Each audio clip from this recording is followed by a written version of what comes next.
Ciao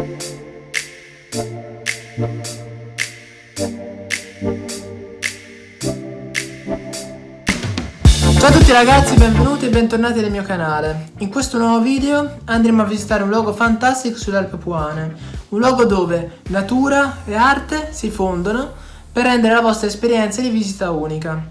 Sto parlando del Murales di Cobra, una grande opera artistica fatta dall'artista brasiliano Edward Cobra nel 2017, che si è ispirato al David di Michelangelo, dipingendolo su una grande parete in marmo nel bel mezzo di una delle tante cave attive nei pressi del paesino di Colonnata, in provincia di Massa Carrara.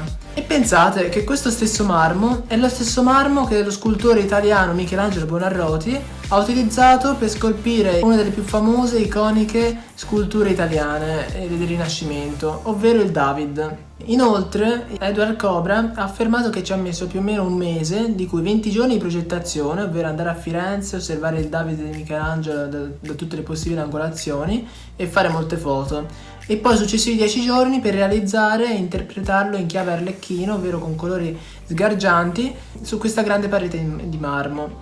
Questo luogo è facilmente raggiungibile partendo dal paesino di Colonnata, intraprendendo il sentiero 195, che in poco meno di un'oretta di camminata ci conduce direttamente alla nostra destinazione. Il Murales inoltre si trova in un luogo molto panoramico, infatti ci offre una bellissima vista sulle Alpi Apuane nord-occidentali e anche sul mare, dove è possibile vedere anche alcune isole dell'arcipelago toscano, come ad esempio l'isola d'Elba, oppure addirittura l'isola della Corsica. Se il video poi vi piace, non esitate a lasciare un bel mi piace e iscrivervi al canale, mi fareste molto contento. Dovremmo arrivare lì più o meno per l'ora del tramonto, e quindi buona visione!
Siamo quasi.